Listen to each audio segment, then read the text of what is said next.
Welcome to UTC Familiarization Course. Expect this lesson to take around 90 minutes. I might be powering through some of the things, speaking a bit fast, but if at any time you have any questions or you want me to slow down a bit, let me know and I'll do so. Cool. Now, the goals for this course is for you to know and understand the UO Code of Conduct, which will encompass the Charter and the SOPs. We want you to show you the basic functionalities of ACRE² and also know some of the basic game keys. We want you to know and understand weapon safety, the chain of command. Also going to be learning about the fighting roles, some basic formations and the security arches of these formations, and also going to talk shortly about the order of march. We're also going to teach you how to be able to give a basic contact report and know and understand important behavior in a situation where your team takes a casualty. My name's JB, 24 years old. I've spent 3.5 years in the Danish Army, being a mechanized infantry section 2IC, and being an armored infantry section leader. I'm currently a CV90 gunner, because my knees need rest. The course is going to be divided into a code of conduct part, ACRE², CSE, combat-based enhancement, the primary realism mod we use here, and fireteam operations, and then CSE medical, where we're going to cover some medical system. Familiarization's course is created to introduce you, as some of you I know are new, some of you I know have already played on the server, but it's made to introduce you to some basic functionalities so you can be more effective on the server and not be a hindrance to either yourself or the rest of your teams and players. This is at around 90 minutes. Cool. Let's just see here if we got the slides. Ba-dum! Your code of conduct. Upon registration to the forum, you should all have received, I think, 1 or 2 private messages containing links to SOPs and even the Charter. If you have not read either of these, this can be, for example, the game server SOPs, it could be the TeamSpeak server SOPs, and so on and so forth, also the SOPs for mission making, and also for the training office. You can find all of these on the UO wiki, which is on the toolbar and on the forums. Well, as you can see here, we have some basic values in the community. It says as beautifully up there, United Operations has been established to serve as a community for fostering teamwork, simulation and cooperation in gaming. Coolio. Go into a bit of server before that. Nope, that's good enough here. Quick, just to give you a small introduction here, if this is not already known to you. When you get on the server, we'd like you to, when the admins and GMs for mission selection, want to make some valid suggestions and do not chat spam. This will be considered disruption, and also if you try to goad the server. So please do not do this. Just come with some valid suggestions. Right now, in-game chat has some few problems. This is something about them adding and removing some items when the gear script is made, so you might have to just make your suggestions in the actual TeamSpeak channel when you're using the chat there. Cool. Starting immediately take call slots that you feel capable of. What we mean by called is, for example, the CEO calls squad leaders for first and second squad. If you feel like you're a capable squad leader and you feel confident in that slot, you can go ahead and take that. Do not take any slots that have not been called. This is to keep some sort of organization, and also so the CEO has a chance of actually organizing his unit the way he wants them to be. Should all know that by now, I think. Briefing, as it says here, limiting game and TeamSpeak chat to necessary minimum. This is to make sure that the leadership and also the person actually making this briefing has quiet and calm around him, so he can actually formulate his thoughts. He can, of course, also just give the floor free so people can talk amongst each other and everything, but try to contain yourself and not make outbursts and loud noises and whatnot ever. Read mission notes around to you, listen to the entire briefing and outboard, and hold questions to the end. If you read the mission notes, many times people will answer questions that's already been provided to them by the mission notes made by the mission maker, so make sure you always read these. You'll contain a lot of valuable information about the mission you're about to do, the circumstances of it, and what you have available for you to achieve your objective. It will also contain mission notes, and this is a paragraph that will then have for example, included what sort of medical system is in place and other practical, we could say, out of the scenario information that is useful to you. Listen to entire briefing, and OPORD stands for Operations Order, and is the briefing given to you by the CEO. This is where he informs you of what the situation is, what your mission is, how you are going to do it, what means you have available to him, and then one of the most common things is the command and signals, which many then ask, what channel are we on so far, and who are we, and so on and so forth. Make sure you read all these things, and pay attention to when you actually also slot in the slotting screen. That will get you a long way. All questions to the end.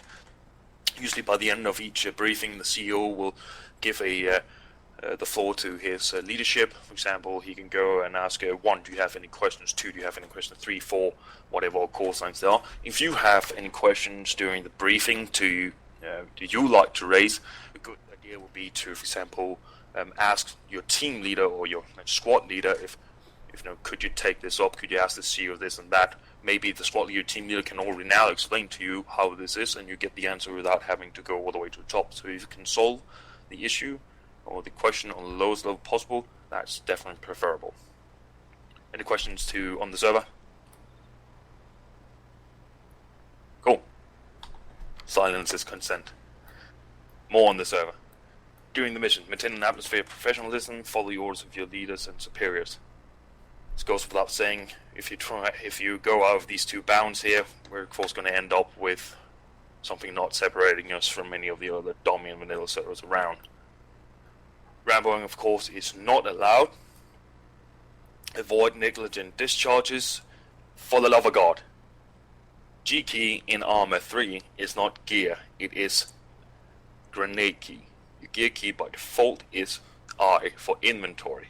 If you have not already rebound this key to something else, please do so. Perhaps even just make it into a double tap G to throw a grenade. That will get you a long way, because we have been very, very unfortunate with the amount of NDs and mission starts last couple of weeks. This can also result in a 24-hour ban for you. Perhaps more if it's not the first time you've done it. Cool. Just for some weapon safety, as you all remember, you could put your weapon on safe. I do not believe that is working right now in CSE, Combat Space Enhancement, or set the mod we They'll use. put it in shortly. It's in there, the key bindings I've seen, but I don't know if it works right now. No, it's disabled server side. Yeah, that sucks. Put it back in. Hopefully. Let's see. Do not appropriate any equipment or vehicles of the enemy. This is something many people fall for when they suddenly see an AK or sniper or fucking RPG or whatnot lying around, or enemy vehicles. Do not take them, do not use them. This is only if you've been allowed to by the highest leadership possible.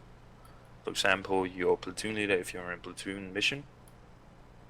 This is to avoid confusion and fratricide, i.e. friendly fire. Many times we've seen people only having PID'd someone as enemy purely based on the weapon, for example on his bag as for example an RPG, then shot them, later found out it was actually a friendly because he was donning either enemy equipment or actually also using enemy vehicles. I've personally killed people on the server because they were using enemy weapons, even though they were friendlies. Either as a pure reaction or because I wasn't able to further PID him. So please do not do this. This will also result in bans. Do not engage in any behavior, even only potentially endangering professional atmosphere on the server. This goes without saying. Don't do something that is going to take away from the gameplay experience you were trying to achieve. Joking with each other is absolutely allowed, even though I had fun removed from childhood because I'm that kind of guy. But do so within the confines of the gameplay that we want to achieve here. If you're sitting with your team in a fucking security direction, you bought the same place for 10 minutes, no one's going to berate you for pulling jokes on each other, having some fun. As long as you keep up the security and everything, that's fine and dandy. Rightio. Any questions to this slide? Slider? Uh-huh. What? Ha ha ha. Yeah, big ha ha. Cool. Let's see here. I think we got a bit through the chain of command. Does anyone here not know what the chain of command is? Feel free to speak up, guys. The more you ask, the better. How do you mean, just like from platoon leader to squad leader to fire teams? Exactly. There's a, it says here, a chain that goes through from the very bottom of a unit to the very top of who is in charge, and this of course is leadership. So as a fighting member, the chain of command from way down goes first foremost to your fighting leader, your squad leader, platoon leader, and then company commander. Of course there are these interim positions in between, like for example the platoon sergeant, who is also going to hold sway over others. The chain of command is something that you should follow at all points if you're given orders by someone superior to you. Rightio? Or as in the immortal words in one episode of Firefly, the chain of command is the chain I go and get and beat you with until you understand who's in command here. Which is a fantastic quote. Cool. Disobeying chain of command and everything can again result in fucking bans. So please, do not. Rightio. Now we're going to go into ACRE². ACRE² stands for Advanced Combat Radio Environment. 2, of course, because this is ArmA3 and this is the second iteration of the mod. We also had the mod in ArmA2. It simulates the, so to speak, the radio environment of modern warfare and also Cold War and so on and so forth by introducing radios, but also direct speech as I'm using to you right now. Now, this also, besides just radios, is demonstrated by spacing. So for example, if I move further and further away from you while I keep on talking, you should hear my voice suddenly getting lower and lower. And as I get closer to you, it's suddenly gonna get louder and louder. This can however also be mended by holding down your spacebar and using a scroll wheel. When you hold down your spacebar, you should see a small bar appearing in the middle of your screen. It says whisper on the left and shout on the right. If you use your scroll wheel to scroll up and down, you're gonna hear your voice going up and down in that direction. This is useful, of course, when you get into actual contact, and when you're not using just the 343 all the time, you can actually. I don't know that bar. Do you all have it bound? I believe that's bound. You have to go to your controls. Let me see. It's unbound by Talk on default, direct. maybe. If Yeah, you go just on the define it. multiplayer, talk on direct channel, you can set a key there. Yes, there we were. Need to put the one in. And I'm setting it to spacebar, yeah? Yes. Whatever, yeah. Just like that, under configure, controls, drop down menu, multiplayer, and then the button.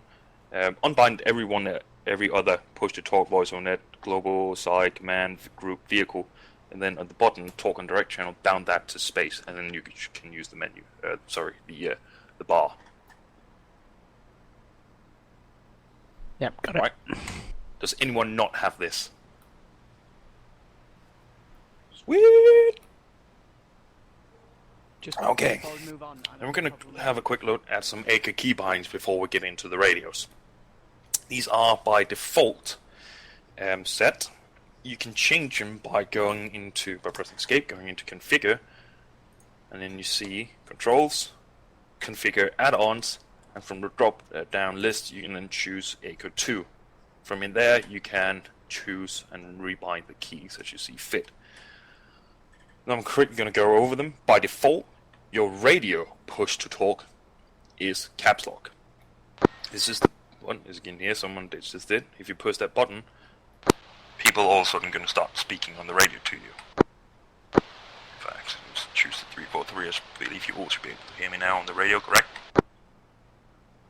Yes? Yeah, got it. Sweet. Sweet! Cool. You can also, as you probably know by now, use a direct speak button, speech, which you bound in TeamSpeak, which ACRE then catches up on. This, I recommend to put this on the mouse button, or perhaps the tilde key, depending on what your preferences are. I especially like having a mouse button, so I don't actually have to move a finger more than necessary. Cool. In order to open and close a radio, the default key binding is Alt Control Caps Lock. You should open up a radio in front of you. Does everyone open up a radio? Silence is consent. Cool. If you have several radios, you can cycle between them by using the default key binding Alt Shift Caps Lock. do not remember if you actually all have different or additional radios. Do not believe you have. I have a long range. You have a long range. Could I add at this point you need to close your radio before you can switch it? Yes. Radio. So everyone here has a 148. Yeah. Cool. Makes everything much easier. So you can see down there in the button, button right changes the channel. No, sorry, the radio, and you can also see what channel it is set to. Radio. Now, when, for example, right now have 2 different radios, it can be very, very nice in order to tell the difference between them, who is sending on who, and who am I actually receiving channel signals from. You can then set them to different ears. You can also set them to the center. Cool. The default key for setting to different ears is Control-Shift, and then left arrow key for setting a radio to a left ear, and right arrow key to setting to right ear, and then up arrow key to set them to the center. Now, if you, for example, have your 343 chosen, you can press Control-Shift left arrow key, and it's going to be set over there. Do that now. And then choose your 148, and set that to your right ear. So right now you should all be hearing me talking on your left ear, and now over on your right ear. Did anyone not have that? Cool. In order to reset the radios completely, you can just press Control-Shift up arrow key, and it will center both radios again. You can still, of course, however, if you have, for example, 343 set to the left, 148 to the right, you can just select 343 and also set that one to the right, so you receive both radios on the right ear. Cool. But Yes. So just a note, I noticed 2 guys here on the side. Those keys are also default bindings for your extra stances, such as this, like that stuff. So just make sure you check the bindings so you're not flying around the place while you're changing your ear. Yeah. radios. It's a definite telltale when you're in a mission, seeing who has not rebound the keys. Cool. Alright. Now we're going to talk about the 2 radios you actually have. So, select your 343 and open it. Cool. So what you see right here in front of you is the ANPRC 343. It stands for Army, Navy, and then I believe it's Personal Radio Communication and 343. This right here is the most basic radio or way of communication we have besides shouting to each other. It is usually found on the squad level, given to either all members of the squad or to the squad leader and the fighting leader, so they can communicate together effectively, even over distances, and sometimes when they not actually have line of sight on each other. It is very simply made. At the top in the middle, you see a dial with numbers on it. This, and also the text bar comes up there, it says change channel. If you left click on it, you're going to change it to different channels. You see the white dot in between denotes number 2. So all in all, we have 16 channels on here. On the knob to the left is where you see volume, where you set that. It even has a cool animation on top of it. That's new, nice. Where you can then turn it up and down. Now there are additional, besides the 16 channels available. Because if you go down to the right hand side of the 343 and where it says detach handle, try clicking on that and you're just going to go, wow. Because down at the bottom, at that blue dot where it says current channel block, you can again select these different channel blocks, and it will then change to a different frequency, as far as I can fucking remember. And then, for example, if I'm on channel block 1 and I am on channel 1, and Death Strike, for example, or Slide is on channel block 2, channel 1, we're still not going to be able to talk together because we're on different bands. Or different fucking, wavelengths. Can't even remember it really.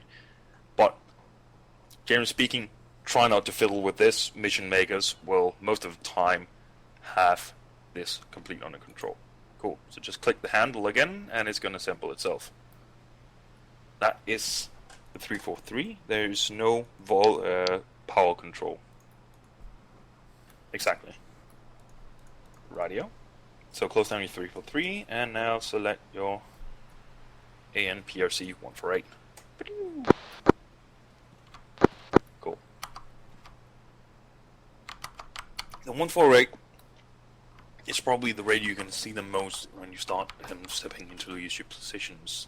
This is a radio that's used for inter-platoon communication. This means in between squads, between the squad leaders, platoon sergeant, the platoon leader. Fighting units may sometimes also be equipped with them, so that they can keep up their situation awareness and also be even more faster ready to replace the squad leader should he go down. Right.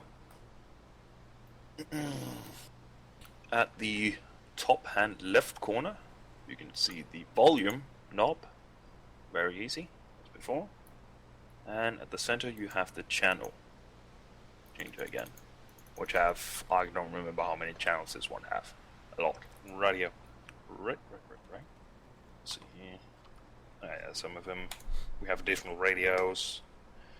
ANC, ANPRC 117 Foxtrot, and the we don't have the UC 119. Not 119 yet, no. We have the 77 instead. Yep. These are much more powerful radios, longer reach, usually used on higher levels, for example, for RTOs, radio telephone operators, the ones who are in contact between platoon and company and upwards. So to speak. Right, yo. Going into combat space enhancement. First off, we need to make sure that you have bound the proper keys, which is going to be an action menu key and a combat medical system menu key. So, press escape. Upper left hand corner you can see configure CSE going under there, and you're immediately going to see two key binding options. It says open action menu and open combat medical system menu. You need to have these two bound. Do so now. Right. As says up here, if enabled in session, which it will be now, we've just gotten a server-side or forced setting server-side for CSE. So here enhances the combat environment by introducing more realistic medical system and interaction functionalities. This also includes modules, for example, as ballistics and other things like that. Major parts, of course, medical system. Radio. So, if you open up, press the key for your action menu, you should see a small dial appearing in front of you. You have here a number of options. You have, for example, group, where you can use gestures, for example, cover. You see me waving there. Honestly, incredibly fucking impractical right now. I don't know right now if these can be bound to anything else. No. But given how far you have to fucking dig in to get these gestures, they're pretty much useless at this point. But nevertheless, they're there, and they can be used if you have the time to go through these small menus. Rightio. If you go on equipment, you're going to have the possibility to attach, for example, chem lights and iron straps to yourself, and also repackage your ammunition. So, for example, if you spend two halves of two 30-round Stanax for your M4, you can then, when the time permits and situation allows it, you can repackage them so you have one full magazine. This is very useful. Rightio. And you have interact at the top, so you can interact with other persons and objects around you. For example, I can tap the shoulder of Death Strike here if you look to each other and use that. This also allows you to, of course, as just mentioned, interact with all things in the world, such as, for example, vehicles, and so on and so forth. Then you have medical self, and medical self, of course, as implies, is for your own treatment, and medical is for treatment of others. This, however, is also accessed by the other key we also bound. So while on custom are not applicable right now. Radio.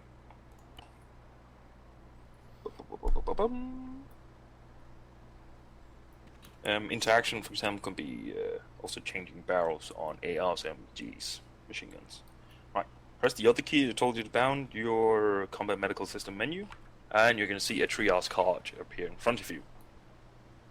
We're going to go talk about these a bit later, but this is basically the triage card, which allows you to see, view, evaluate, and treat injuries on yourself or other persons. We're going to go in depth with this, but now you know where it is. Other things of CSE, for example, weapon resting, so on and so forth, but I believe weapon resting right now doesn't work for some It's odd reason. disabled. It's going to be changed. Disabled because YOLO. Radio. Any questions for CSE and the basic functionalities of it? Sweet. Moving on. Now we're going into fire team operation, the part of the course. Radio. As you see behind me, we have a fire team. The fire team is the basic unit that is able to engage enemies by themselves. It's a basic formation that can operate by itself. It's always employed within the squad level, which means that it's usually going to be at least 2 fire teams together to form a squad with then 1 squad leader. As you see up here, we also have a further small divide in the fire team, which is the body team. You see here we have the team leader and the automatic rifleman together, and the grenadier and the rifleman together. This is so we can quickly organize the team, and also ties into some responsibilities in case of casualties and also movement, such as bounding, peeling, and whatnot. We're going to get into these later, but always remember, at some point you're going to have a body, and you're going to take care of each other. Rightio. We're going to get into the squad.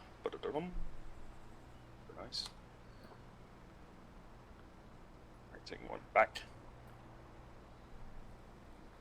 Tell you about the roles of the fire team. The first one, and the most senior in the fire team, is the fire team leader. He is the lowest level of leadership that you're going to encounter in UO, and he is personally responsible for the performance of his fire team throughout the fight. His role is primarily to supervise the individuals of his team and to ensure the proper deployment of his weapons, his heavy weapons. The heavy weapons in the fire team, as scheduled up here, is the automatic rifleman and the grenadier. Grenadier you can always consider as the team's own mini mortar. Cool. He also thinks ahead and makes suggestions to his squad leader on how to best employ himself or how to best employ his squad as an entirety. He is expected to communicate and coordinate with his squad leader and also his fire team leader colleague of the other team. Then we have the automatic rifleman. The automatic rifleman usually carries a bell-fed machine gun, in this case the M249 SAW, that is capable of high rates of fire, usually equipped with a bipod, and also many times optics that allows it to reach out to a longer range than your standard 5.56 rifle.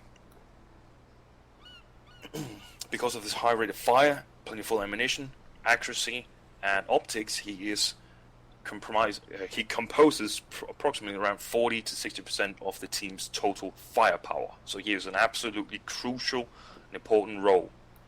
If anything, he is the heavy weapon of the team. After him, we have the grenadier. As I said before, he's equipped with an underslung grenade launcher that can engage targets effectively up to around 300 meters, perhaps a bit plus. He's capable of hitting targets that are in cover of direct fire weapons, and when I say direct fire weapons, I mean flat trajectory weapons such as projectiles. The grenade launchers are curved indirect weapons with a curved trajectory. So he can hit targets that are in cover, since he can fire over these things and hit enemies behind them that are suppressed. As I said before, in the team's mini mortar. Besides explosive rounds, you have, for example, high explosive. You can also have high explosive dual purpose, which can be used to penetrate very, very lightly skinned vehicles, such as, for example, a BRDM2 or other trucks, jeeps, whatnot. He can also fire smoke grenades with his M203, so you can actually put out a smoke screen in a further distance than you can just throw your ordinary hand smoke. And he can also illuminate the battlefield using illumination rounds, either in color or, for example, in infrared, so the enemy, if they do not have night vision equipment, are not able to see the illuminated battlefield, but you, with your NVGs and whatnot, are, which is basically just a military hack. It's fun as fuck. The rifleman, he is the jack of all trades, master of none. Some call him the fire team's bitch. Because on normal circumstances he carries a rifle and uses this to help suppress enemy targets along with the rest of the fire team, or he can, for example, be told by the team leader to engage some specific point targets. Many times, however, he's also getting the extra assignments, such as being more ammunition for the AR or the Grenadier, or other platoon weapons, and he might even be tasked with carrying and using anti-tank weapons, such as, for example, an AT-4. Still, crucial role. Radio. Any questions to the roles of the fire team? Boom. The team leader and AR are buddy teams. Would that require the team leader to carry the extra ammo? Or No. if the rifleman is already carrying ammo, they are buddy teamed? No, it would not require him to carry extra ammo. You could, you could distribute the ammo on the rest of the team, across the team, so everyone can give it to him, or you can simply just have the guy who's from the get-go probably the most lightest, i.e. the rifleman, haul that ammunition. Just because the rifleman is carrying, most likely be carrying most of the spare ammunition for the automatic rifleman, does not mean that they should be bodies.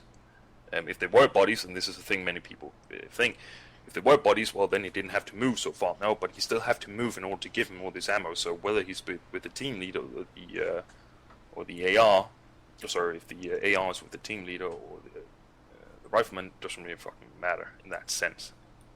It's flexible, depends on the situation. Yes, exactly. Frostload the ammunition, no problem. Have it on the rifleman, no problem at all, really. Radio, cool. I see nodding, that's consent. Other questions? Who takes over when the team leader dies? Right now, it will be the AR. Simply because he apparently is the most smartest guy in the team because he had the biggest and baddest weapon. However, in reality, of course, it's the most competent person taking over. So, if, for example, let's say I'm fucking AR in a team with completely new people, and I'm Rifleman in the team with completely new people. Letting the completely new automatic rifleman take over, if you haven't attended a single course, probably not the best idea. So of course it's the most able person for the job that should take over. Alright? That's also part of chain of command in the team. Make sense? Yeah? Yep. Cool, yeah? But if everyone's on a completely equal level, automatic rifleman has it. Other questions? Sweet! Moving on. Now we're going to get into formations. Radio. Just before we start off here, the formation we're going to show you over there, where you see these boxes standing up behind you to your 8 o'clock. I'm just going to differentiate between something. There are squad formations, and then there's the team formation. I can explain that in depth as we come over there. For example, I can just explain now. You see here, if you look at squad line, which says this. What we actually have here is a squad line, fire team wedges, and that's the way it's commanded or ordered to be. So what he gives first is how he wants the squad leader. He gives first how do I want the teams placed in relation to each other, and then what formation do I want the fire teams to be in. So squad line, I want both fire teams up besides each other. Wedges, I want them in wedges. Cool, so it's just a thing to differentiate between. Radio.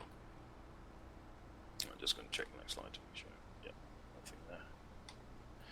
Right. We're going to go over here. Student activation. Check.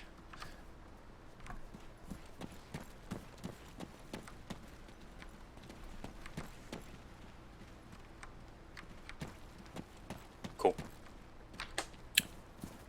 Is this supposed to be black? No, if you come closer, it's going to load for you. There we go. Did you get really close? You can back up once it's loaded.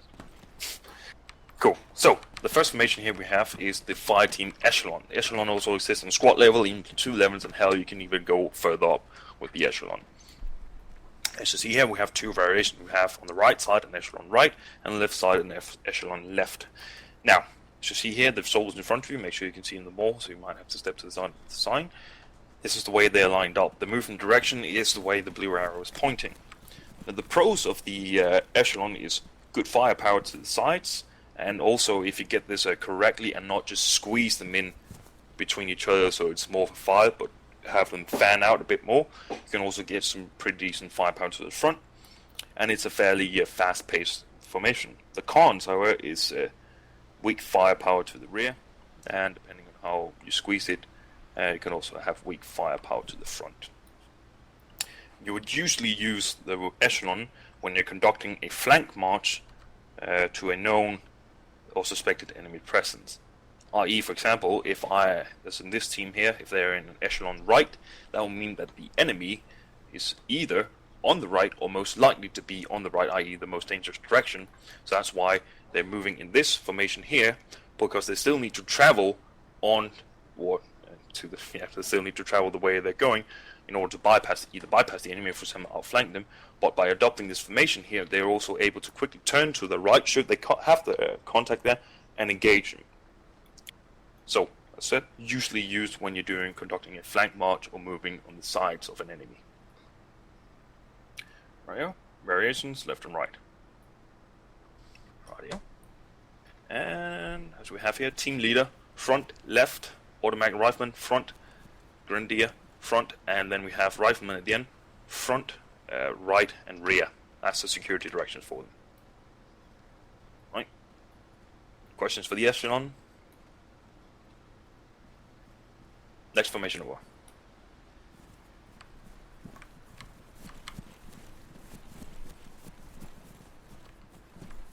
This is the line. The pros of the line is excellent firepower to the front. This is basically the formation where you can allow the most amount of firepower with the least amount of risk of fratricide to happen. This is your standard combat formation, i.e. when you're actually in contact. You form this formation to face the enemy, and you have pretty much all your firepower free. The cons of it is it's hard to control and maintain when you're walking, even running, formation-wise. It has weak firepower to the sides and the rear. This is used when you're either expecting contact front, or the contact has already begun. Radio. Automatic rifleman, front, left, team leader, front, grenadier, front, rear, rifleman, front, right. Radio. Questions to the line? Sweet. Next formation. Bear in mind, this picture here has not been corrected, because as you see right now, we actually have the body teams divided, as we have the team leader on the right, and then the automatic rifleman on the left. AR and grenadier should shift positions in this picture here. And that is because the staggered column, quick go through again. Pros, good firepower to all sides. You have 2 men facing front, 2 men facing sides, and you can also have 2 men quickly swivel to the rear and engage there.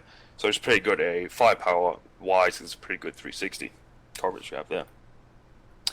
Another pro of it is also that you're able to watch over the head and up over the heads of the body team on the opposing side. And this leads into the use of this formation. It is usually used when moving on roads or inside built-up areas, because once we get into towns, the battlefield changes to a 3D environment, i.e. for example balconies above, where you're walking on either side of the road. The guys who are on the left side of the road cannot watch onto the balconies that are directly above them, so the guys over on the right will have to cross security in order to watch, so they're not getting any grenades dropped onto their fucking heads or anything. Yeah, make sense? Cool. Now the reason why I quickly mention this with body teams is that we do not want the body teams divided on either side of the road, because in reality a road is a student activation. Come on, someone guess? Is something dangerous? It's bad. Danger zone? Danger zone. It's a fire corridor. Some you might hear that mentioned some point as a linear danger area. Best example is long road, machine gun at the end of it. if he has the range, he can quickly lock down this entire corridor, i.e. it's a fire corridor. So we don't want the body teams divided on either side of this corridor should they get into contact. Just quite simply to keep the body teams together. We always want to try and achieve that.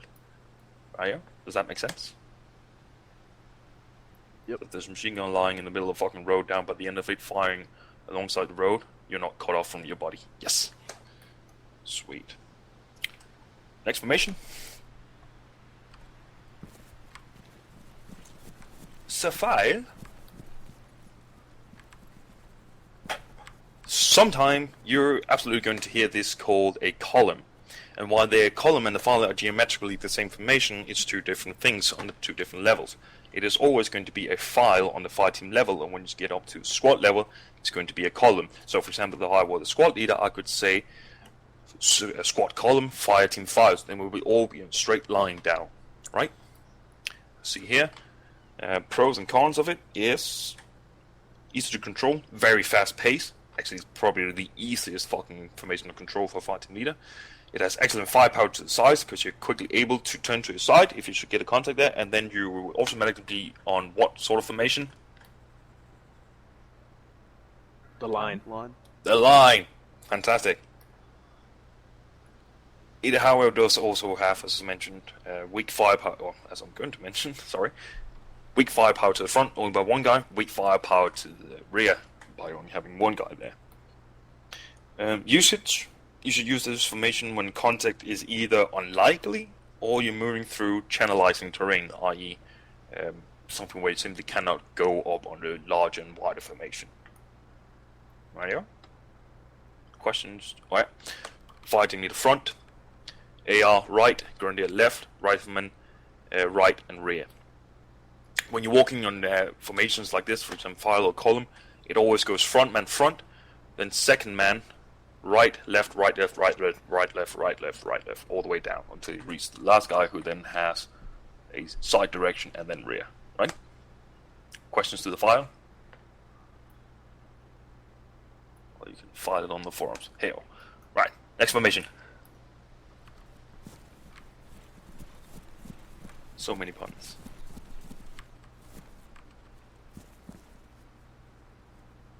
Good. This here is the wedge, and just as the echelon, it has two different variations of it. It has a heavy left and a heavy right. Take a wild guess on which one is wedge on this board here. Now, the way we differentiate between a heavy left and heavy right is simply by which side do we have the most men to. And this is again, you're going to see or hear some people arguing that, well, heavy right or heavy determines which side the AI is on and everything. Yes, we could do that, and we've done that before, but then we're going to end up fucking splitting up the body teams again, because then we would, for example, have the Grenadier furthest down. If you look on the heavy left wedge, where we have the Rifleman in the rear, the way it was run beforehand was that you would have the Grenadier down, AR over where the Grenadier is, and then you have the Rifleman on the right side of the team leader, so you effectively split up the Rifleman and the Grenadier of their body teams, so they'll be on different sides of formation, and not together always, as it should be. So this is basically just a much simpler, and we also keep the principle of keeping the body team together. And then, usually, or some people say then, well, depending on, you can either have heavy, it's because you have the AR on this side, or it's because you have the Rifleman on this side. This is just the way we run it now. So if some people argue about whether, you just turn them towards us and the wiki where you can find the formations. Right? Cool. Just want to completely nail that one down. Pros of the wedge is it has good firepower to all sides, perhaps not much to the rear, but it's still quickly achievable. It's easy to control, and you can very, very easily transition into a line if you were to get contact front, left, side, left, right, and to the rear. It is perhaps the best overall formation that we have, and you're going to see it used a lot on the server. You will use this when you are uncertain of the most dangerous direction or in what or where the enemy is. So it's a good compromise between all sorts of formations. Rightio. And as we have here, Automatic Rifleman from the left. He has front, left. Have team leader front, grenadier front and right, and Rifleman right and rear. Radio, questions to the wedge? Oh, yeah, word to the wise. If you ever see someone sort of, I don't know, crouch, pretend this is a wall, crouch with his gun, no, I have to load it for I can read it. Crouch with his gun like this, please don't run in front of them. Run behind them where the gun's not pointing. We had a few incidents yesterday during a defense mission where people were almost getting shot by running in front of other people's gun because they didn't realise that person had their weapon raised for a very good reason. May I add that you should also let them know if you're going to cross their front if you can't go behind them. Yes. Yeah, just generally make the person aware of your presence, or even shouting crossing has its merits.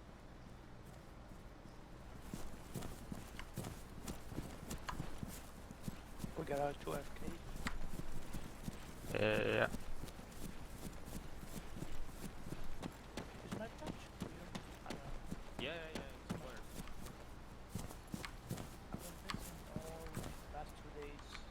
Resolution. Quick thing I forgot to quickly go over is the order of march, which is abbreviated OOM. You're probably going to see that marked sometime on the map.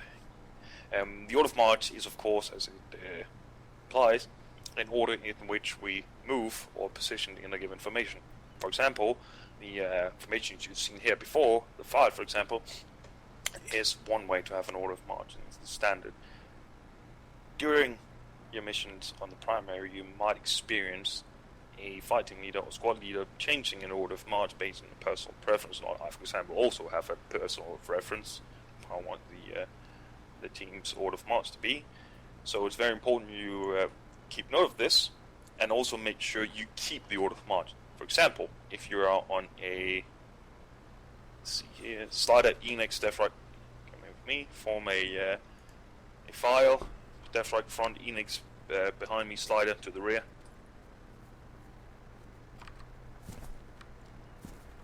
Enix behind me. Oh, there you are. So right now, for example, we have an order march in my file. Now, if, for example, I want to go onto a line, I could then say line left. We will move up in a line.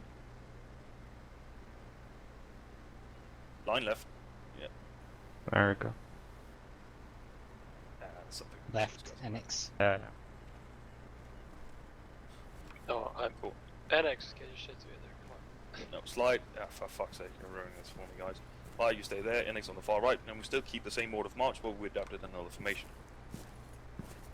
See? Easy. Radio, back.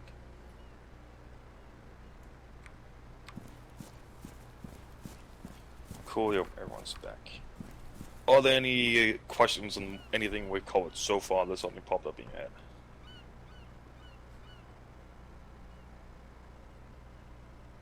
Silence is consent. Cool. What we're going to talk about now is quickly actions on contact, and we're going to get into the contact reports at the same time.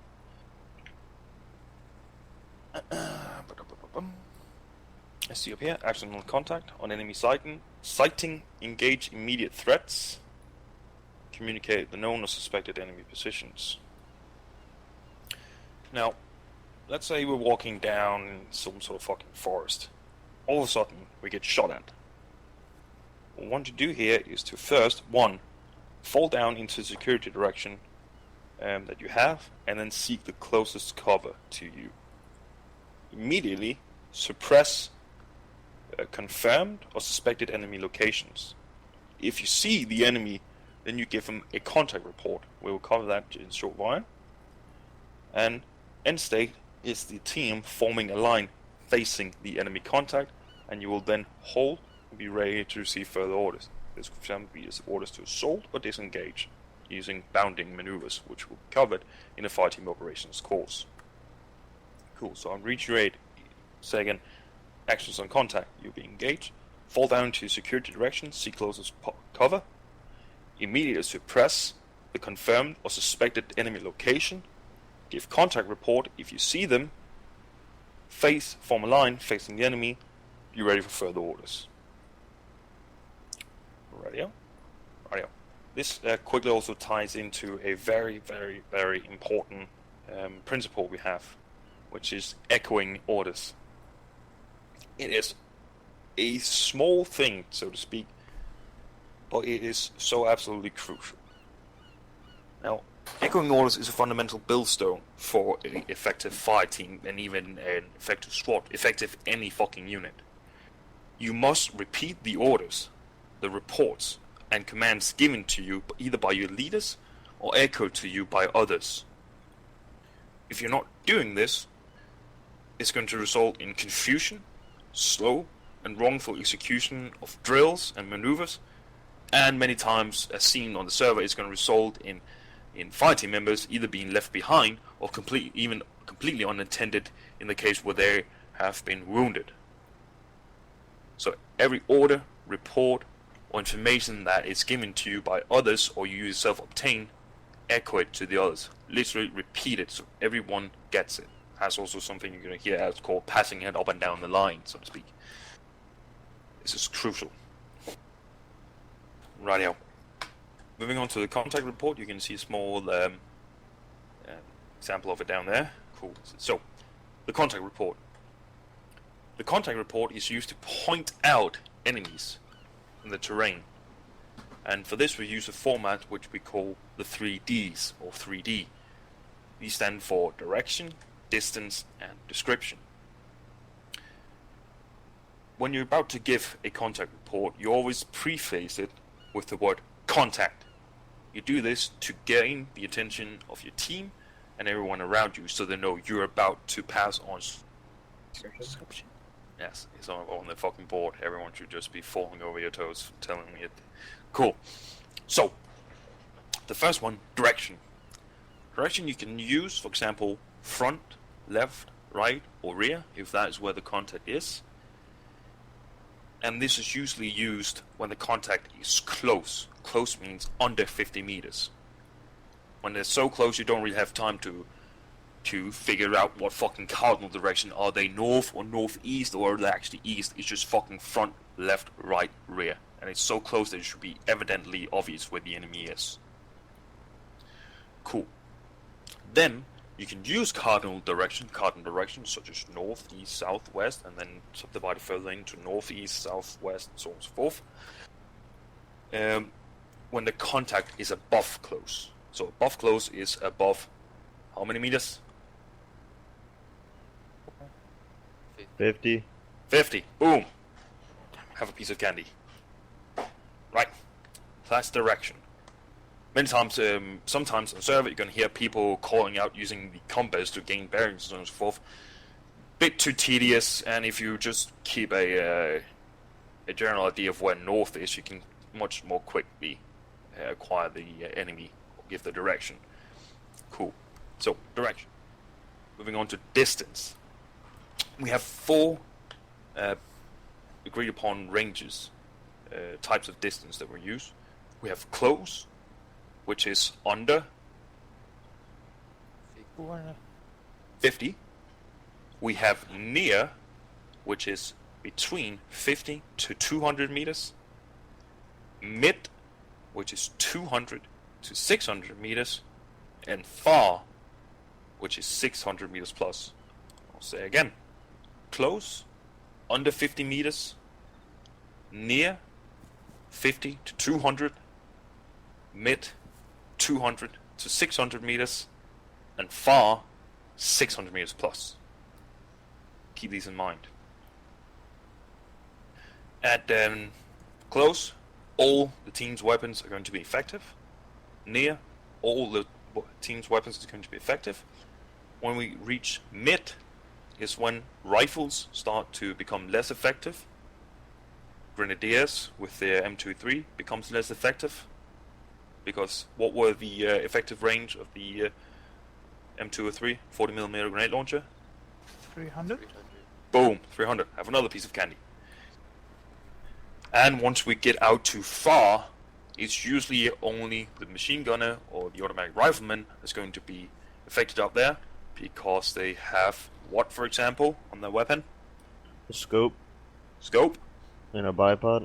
Bipod. Boom. There you go. Rightio.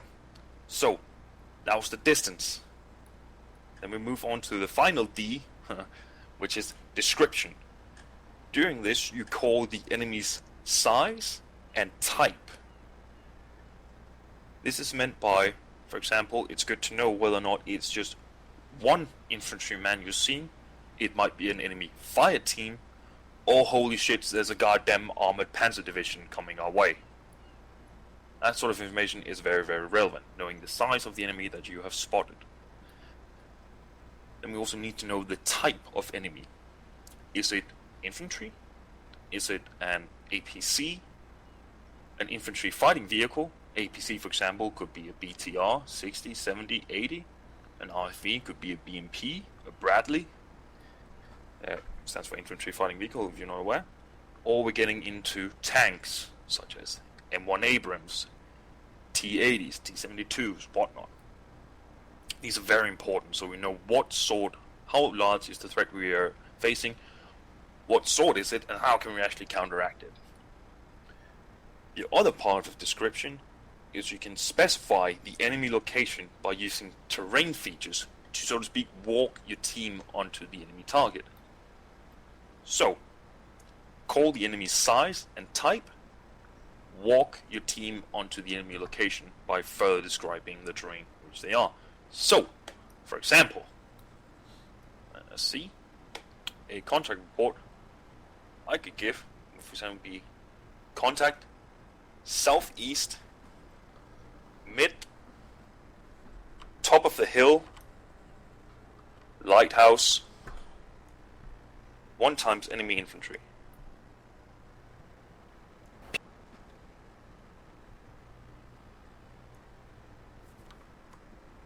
Alright. I could further walk them onto it and say, for example, contact southeast, mid, enemy fire team, left of the lighthouse, on the ridge, by 3 bushes.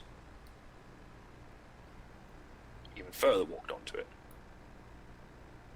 It could be, let's look here, for example, contact northwest.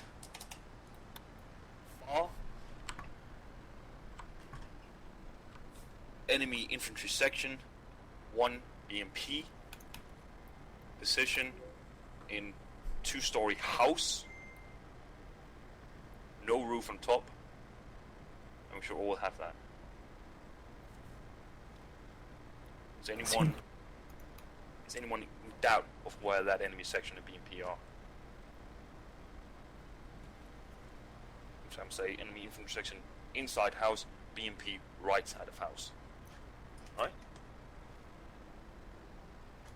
If, then for example, we're talking contacts close, it could be contact front, close, fire team. Short, to the point, we know what we're dealing with, where they are, and how far they are away. Because when we're inside that sort of distance, we need to make this quick. Right? So it's absolutely crucial and important you remember to echo these things, these informations and these reports. This allows you to much more quickly react to them, more effectively react to them, and to actually avoid all sort of confusion and arrive at the end state, what's the end state for us taking action on contact for the team? It is to win the fight.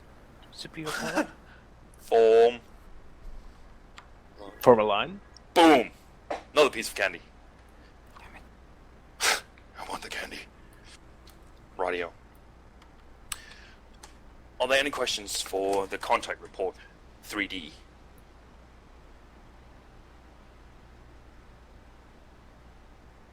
UCC diabetes course, yes. Cool. Then we're going to move on to. We're going to move past that. Move on to the final part of the course, which is the Combat Space Medical System.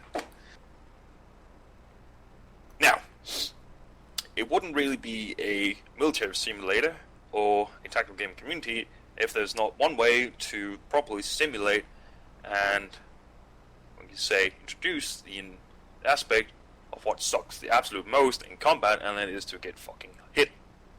Therefore, we have the Combat Space Medical System, which is a part of the Combat Space Enhancement mod. This simulates being wounded in combat by either being hit by shots, fragmentation, explosives, pressure, whatever. So, what we're quickly going to do here is we're going to go over some of the basic items that you need in order to treat yourself. We're going to tell you how you can do it, where you operate the menus, and we're also going to cover actions on Casualty. What do you actually do when you're in the mission and also you either self or your body gets hit? Cool. So, first off, we're going to go over the basic items, which we have. Let's see if it's great over here. Come with me, ducklings.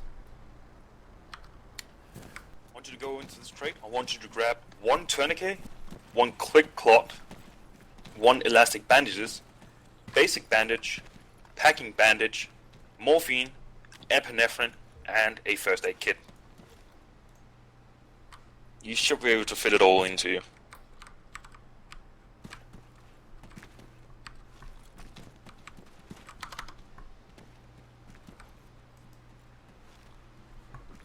I've probably made the meanest coffee I've done in a long time. This is really getting my legs jumpy. Not a good thing to do. Did you put sugar in it? I have already done that once. Who Should was do a it again. chef in the community? Who's the Who what? was a The chef? was- Shit. chef in the community? Don't know. Forgot the name. God damn it.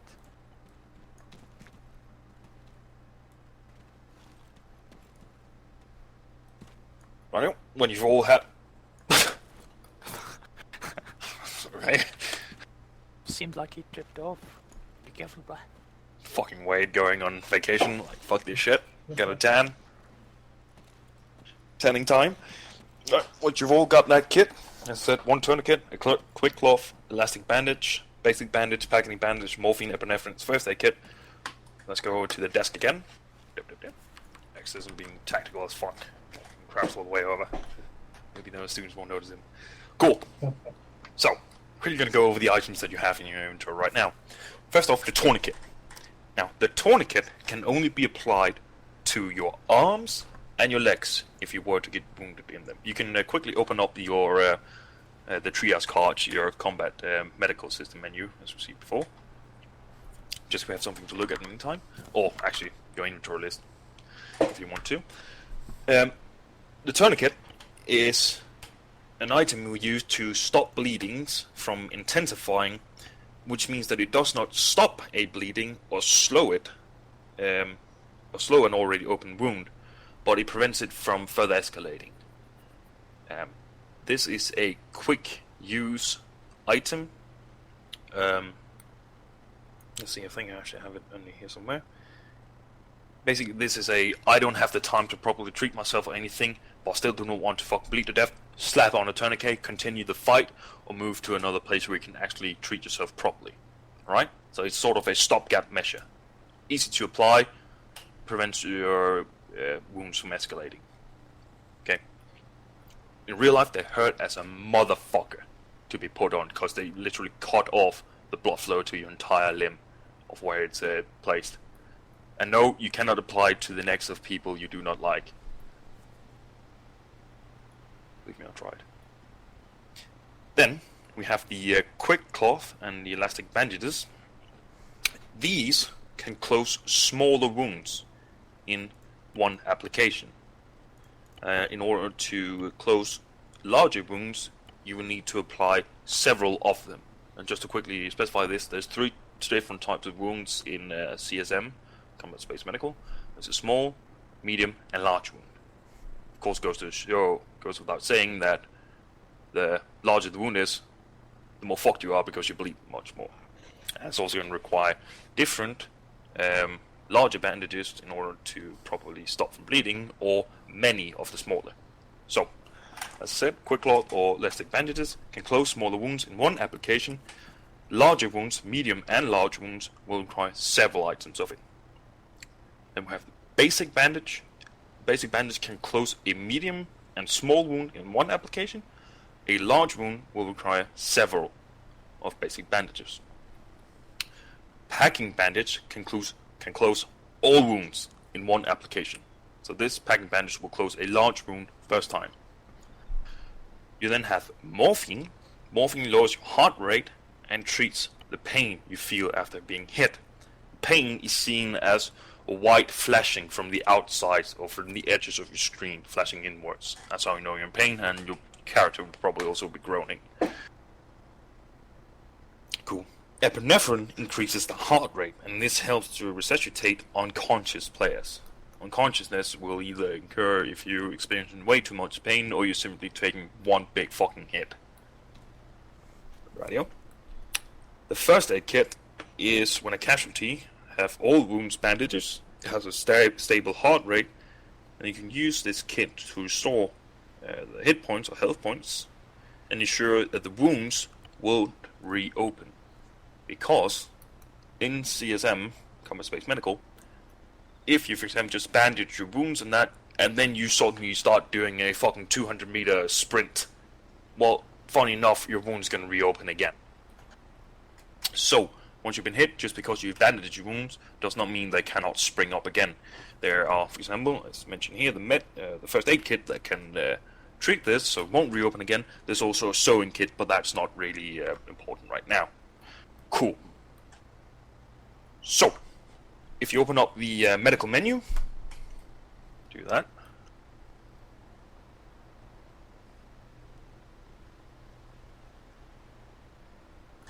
I'm quickly going to go through it. You have on the left hand side, you have the examine and treatment, where you have a few options below. For example, you have one that says view triage card. This is if you come to a person who's been wounded and already treated, you're going to see a small overview of what this person has been treated, how he has been treated, what bandages have been applied, and so on and so forth. You can examine a patient, where you can see you have check pulse. It will do that, and at the bottom of the screen, you're going to have a small progress bar. And it's going to, over the right hand side, which says quick view, check heart rate. Right now I have a heart rate of 80. If this is real life, or someone took my heart rate right now, it probably wouldn't be true. Probably higher than that. Too much coffee. Check the blood pressure, 20 over 80, so that's good. Check response. This is basically my conscious state. Am I alert, verbal, or indirect to pain? Luckily, I am completely responsive. Chibi. Right next to that, you have the bandage and fractures. This is where you can apply the different bandages which you have in your inventory. Next to that, medication, which is the drugs. Airway management is not applicable right now in UO. Advanced treatments is also not something we're going to come into now. Drag and carry allows you to, as it says, either drag or carry the person who is wounded, if, for example, he himself has been incapacitated or is unconscious. Then you also have the options of toggling yourself, or if you're going to be treating someone else. This is literally if you're standing in front of someone else treating them, but you might also have to treat yourself, so on and so forth. Cool. In the middle, you're going to see a small, well, so to speak, mannequin. If you are wounded, it's going to show on the body part of this figure. And the severity is given by nuance, from light pink to heavy red. The darker the nuance, the heavier you are hurt or wounded on that specific limb. So, for example, if you're hit in your right arm, you will click on the right arm. See over in the overview on the right, where it's also going to say what sort of wounds you have. And then you can go under bandage and fractures, and then start treating the wounds that you have there. Alrighty-o. And then in the end, administer drugs. So, by what I've told you here now, you should now know how to and in what order to treat yourself. Of course, largest the wounds first, and then work your way down to the smallest wounds.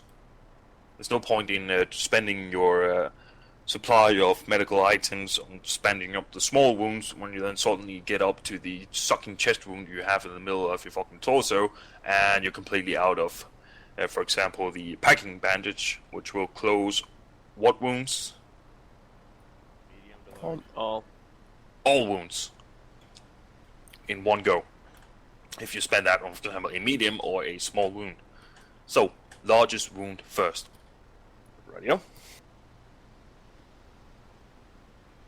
if there are any questions now to the items you need in order to be able to treat yourself and your body, and how you do it. If you come over here and look at Deathstrike and then press your medical key on him, you're going to see he's going to light up, and you can see how his torso, or sorry, his figure has changed. And you would actually be able to treat him right now. But we're not going to do that right now. We're going to save that for the end.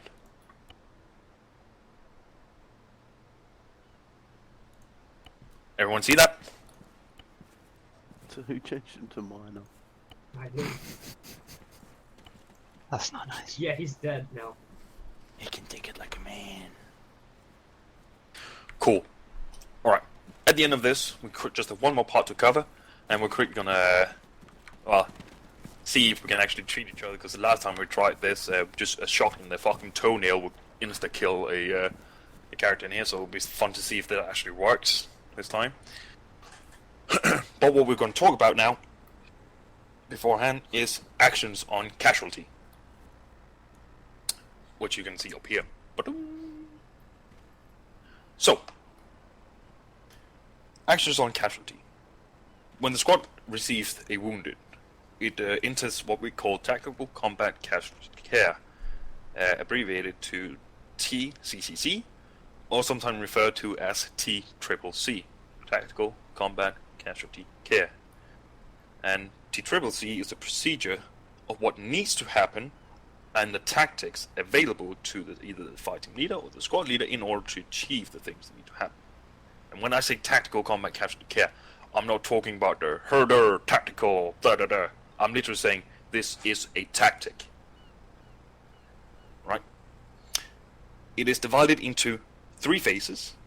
We have phase 1, care under fire, phase 2, tactical field care, and phase 3, tactical evacuation care. And quick go through them one by one. So, we start out with phase 1, care under fire. Well, I'm going to divide this quickly into 2 parts, where we just talk about the team, what happens in phase 1 for the team, and then phase 1, what happens if you are the wounded. So, phase 1, care on the fighter, the team. Care on the fire, the team. As you know from civilian first aid, usually the first phase involves stopping the what we're saying. Phase 1, care on the fire, the team. So as you know from civilian first aid, the first thing is going to happen is you want to stop the accident. Now, when this happens in combat, what we want to, the team must either suppress the enemy to allow movement to a safe place with a casualty, or you destroy the enemy. So either suppress and disengage, or you kill the enemy. That's how you stop the accident in phase 1. Now, the decision to either destroy the enemy or simply just suppress them and then move all the places is something that's up to the fire team leader or the squad leader, which will be covered in fire team leadership and squad leadership courses. Now, if it's your body that is hit, it is your responsibility, and I emphasize responsibility, to either alert the rest of the team by calling out, for example, Dave hit, or echoing his own call if he's saying Dave is hit. It is also your responsibility, if your body is unable to move, to drag or carry him to cover once the enemy is either suppressed or dead, because we do not want to move when they can still effectively fire back at us. You will only move to him and start treating, carrying, or dragging him anywhere until you're ordered to do so, because we need to continue the fight before we can treat the casualty. Radio? That is phase 1 for the team. Phase 1, if you are the wounded, if you are hit, you call out your name, emphasize name, and then hit. So again, for example, it will be JB hit if I get hit during a mission. The reason for this is because it's an ever-changing team composition of different players between the missions that we play here in UO. No team is rarely the same 4 individuals, and this means that we will not always recognize each other by voice. Sometimes not even our body will recognize the voice of him. So, therefore, calling out your name if you are hit is absolutely idiot-proof. So don't go, I am hit. Who the fuck is I'm? No one knows this guy. JB's hit. Everyone fucking knows who JB is, and my body will immediately be alerted to me being hit and the responsibilities that he now has to carry out. Cool. So, if you're hit, immediately try to seek cover and begin treating yourself if you can. If the situation calls for it, you may only have time to apply, for example, Tourniquet, as I talked about earlier, and then resume the fight.